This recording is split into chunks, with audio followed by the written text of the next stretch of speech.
मैंने उसे बहुत सारे चुभते हुए क्वेश्चन किए और वो हर बात में सहमत हुए। मैंने कहा मुझे एक सीधा प्रश्न बता दीजिए, आप अपने लिए और अपने बच्चों के लिए अच्छा भारत क्यों नहीं चाहते हो? जी हाँ सर। जब आपके 5 पैसे नहीं लग रहे हैं तो आप मेरे साथ क्यों खड़े नहीं हैं? जी हाँ। जबकि हम आपको महापरिवर्तित भारत दे रहे हैं, आपसे 5 पैसे नहीं ले रहे हैं, फिर क्या प्रॉब्लम है? जी हाँ। आप मुझे ये जवाब दीजिए कि आजादी के 75 साल के बाद आपके ऊपर वही नियम कानून क्यों थुपे हुए हैं जो अंग्रेजों ने भारतीय गुलामों के लिए बनाए थे, उनके शोषण के लिए बनाए थे, उन्हें अपमान करने के लिए बनाए थे, क्यों थुपे हुए हैं? बताइए, क्या जवाब है आपका? जी हाँ सर। ये राजनेता, आप उनके चेहरे देखिए, क्या उनका सोच है, क्या चिंतन है, क्या चरित्र है उनका, वो आपके राजनेता ही क्यों है? बताइए ना मुझे। जी हाँ सर। वो अच्छे लोगों को टिकट ही नहीं देते हैं। तो आप चलो, आपका जैसा भी है, आप अपने बच्चों को अच्छा भारत क्यों नहीं देना चाहते हैं? और हम तो ये कह रहे हैं कि आप किसी के भी चरण सेवक बने रहिए, मुझे कोई दिक्कत नहीं है, आप किसी का भी प्रचार करिए, साथ में जो है ना कहिए कि साहब मुझे क्राइम फ्री भारत से भी मैं जुड़ा हुआ हूँ अपने बच्चों के लिए। नहीं, प्रवीण जी तो तैयार हो जाएंगे, उनका थोड़ा इंटरेस्ट भी है इस फील्ड में। हाँ, तो प्रवीण जी से आप बोलेंगे तो वो तो पूरा हेड बन के और पूरा नहीं, मैंने उनसे ये कहा है कि आप जो है ना, देखिए ये नहीं चलेगा कि आप कोई मीटिंग कर रहे हैं और उसमें क्राइम फ्री भारत की चर्चा करें, ये नहीं चलेगा। आपको उल्टा करना पड़ेगा। आप लोगों की बैठक बुलाइए कि हमारा जो है ना व्यापारियों की बैठक फॉर अपराध, उनके बच्चों के लिए अपराध मुक्त भारत के लिए। जी। और आप मुझे बुला लीजिए, आपको कुछ नहीं करना, बाकी काम मैं कर लूंगा। लेकिन यदि आप किसी अन्य प्रयोजन से मिल रहे हैं और उसमें अपराध मुक्त भारत करेंगे तो ढेर सारे लोग कहेंगे कि साहब आप ये बात चर्चा क्यों कर रहे हैं, ये तो इस चीज की मीटिंग है। तो मैंने कहा कि उल्टा नहीं करना है। जी हाँ सर। आप 10 लोगों की बैठक बुलाइए, मैं उसमें आऊंगा और आपको कुछ नहीं कहना होगा, मैं ही सब कुछ कर लूंगा। लेकिन यदि आप किसी दूसरे प्रयोजन से, जैसे यूं करिए वैश्य समाज का जो है ना कोई आप बैठक बुला रहे हो और उसमें क्राइम फ्री भारत की चर्चा करोगे, तो फिर ये बेकार चीज है। क्योंकि आप जैसे ही ये करोगे, कोई ना कोई दुष्ट उसमें खड़ा हुआ कहेगा साहब ये तो चर्चा का विषय ठीक नहीं है, ये चर्चा इसलिए बनाई नहीं है। अब आप ये बताइए ना, अच्छे खासे दुष्ट हैं जो कि फालतू की चीजें करते रहते हैं, पोर्नोग्राफी और फालतू के जो है ना घटिया जो है ना वीडियो ऑडियो डालो, कोई दिक्कत नहीं है। नहीं, प्रवीण जी सर बहुत परफेक्ट हैं। अभी वो पूरा वैश्य समाज के संगठन मंत्री भी हैं। और उनका अच्छा मतलब प्रेजेंटेशन और ये सब बहुत ही अच्छा है। और प्रवीण जी का सबके साथ में नेचर मतलब बहुत मिलनसार और बहुत अच्छा है।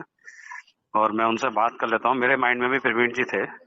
एक्चुअली प्रवीण जी हमसे बहुत समय से जुड़े हुए हैं। जी हाँ सर। जी अजय डीजी, वो उनको मेरे से प्रति बहुत रुचि थी और वो काफी प्रयासरत भी रहे कि मैं डीजीपी का जो है ना head of the police force बनूं। नहीं, बताया था उन्होंने मेरे को। मैं टच में, हम लोग हमारे अच्छे मित्र हैं हम लोग आपस में। तो उन्होंने मेरे को जब बताया था, जब वो कांग्रेस गवर्नमेंट थी और मेरे सब उनका शेयर हुआ था और मैंने ही उनको सजेस्ट किया था और घनश्याम जी से नंबर लेके आपका दिया था उनको। जी। तो वो मेरे को बोल भी रहे थे कि आपके डायरेक्ट कांटेक्ट में, तो मैंने कहा यार मेरा तो डायरेक्ट बातचीत नहीं है। पर वो घनश्याम जी भी हमारे अच्छे मित्र हैं, तो उनसे घनश्याम जी से मैंने आपका नंबर लेकर उनको शेयर किया। ओके। और मैं आपसे भी अपेक्षा यही कर रहा हूँ कि आप अपने उसमें इसी टॉपिक पे रख के जो है ना वो बनाइए। और मतलब अभी तो नहीं सर, मैं फ्यूचर में अभी प्रवीण जी को आगे करते हैं। मैंने आज किसी और एक और हैं उनसे भी बात की है, मैंने उनको भी मैंने सब आपका फॉरवर्ड किया है 2-3 लोगों को जी। और उनको बोला है you take your own time, मतलब आपको अंदर से आना चाहिए कि हाँ आपको जुड़ना है ना। तो फिर आप, ये सर का नंबर है, आप मेरा रेफरेंस देकर डायरेक्ट बात भी कर सकते हैं। पर मेरे साथ अभी परिस्थितियां बहुत ही अलग हैं। प्रवीण जी भी आपको बताएंगे अगर आप मेरे बारे में तो बोलेंगे तो।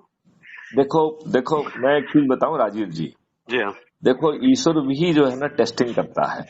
जी हाँ। देखो हरिश्चंद्र का जो है ना राजा होते हुए उनको किस स्थिति में ला के दिया, परिस्थितियों ने खड़ा किया और उनकी हरिश्चंद्र जी की परीक्षा फिर भी ली गई कि नहीं ली गई?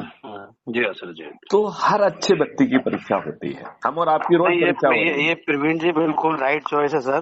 मेरे माइंड में भी था, मैं आज उनसे बात नहीं कर पाया, मैं कल डेफिनेटली बात करता हूँ उनसे। जरूर करिए, या संडे को मैं बात करता हूँ और प्रवीण जी को तैयार कर लेंगे सर। हम तो ये कह रहे हैं कि जिन लोगों से आप जुड़े हुए हो चाहे कहो तो मेरे नाम से ही कह दो कि साहब डीजी साहब का फोन आया था, उन्होंने कहा कि भैया हम लोगों से बात करना चाहते हैं, उनके बच्चों को अच्छा भविष्य देना चाहते हैं, आपको चाहिए? डेफिनेटली मैंने कुछ जगह फॉरवर्ड किया, मैं डेली करूंगा 2-3 जगह, लोगों से बात भी करूंगा, और हो सकता है कि लोग फिर आपको मेरा ये कहना, फॉरवर्ड करने से आदमी, देखिए आजकल किसी के फॉरवर्ड करके मैं पर्सनली बात करूंगा, और मैं बात करूंगा ना सर, तो मैं जिससे भी बात करता हूँ मेरे रिलेशन थोड़े अलग हैं, बहुत सीरियसनेस होती है सर। ठीक है, तो वो डेफिनेटली यदि आप 10-15 दिन में एक कोई बैठक रख लेंगे ना, करेंगे तो उसमें उसके परिणाम बहुत अच्छे आएंगे। ट्राई करते हैं सर, है ना? और प्रवीण जी को बोलते हैं, सब तैयारी करके करते हैं। बिल्कुल बिल्कुल बिल्कुल। और यदि आप जो है ना अलग अलग वर्गों की अलग अलग बैठक कर सकें, जैसे यूं करिए कि हमारे किसानों में भी रुचि है, हमारा गरीब नारायण श्रमजीवियों में भी रुचि है, हमारी महिलाओं में भी रुचि है, हमारा जो है करता हूँ सर, मैं प्रवीण जी से बात करता हूँ सर, हम लोग मिलते हैं, कुछ स्ट्रेटेजी बना के फिर आपको बता। तो जैसा आपको मालूम है हमारी हर बात रिकॉर्डेड होती है, और मैं ये बात जरूर कहता हूँ कि जनता को क्या संदेश देना चाहेंगे, तो राजीव भाई आप जनता को क्या संदेश देना चाहेंगे? जनता को कुछ संदेश तो दे दीजिए। नहीं करेंगे सर, करेंगे, आपसे सब बात करेंगे सर डिटेल में। अभी क्या है, मैं आपसे बात करते करते रेडी हो रहा हूँ, वाइफ और बेटा रेडी है, शादी में जाना है। अरे चलो चलो, बस अभी जस्ट मैं पहुंचा ही हूँ, 10 मिनट पहले ही घर पहुंचा हूँ। चलिए प्लीज प्लीज प्लीज, ओके, नमस्कार नमस्कार।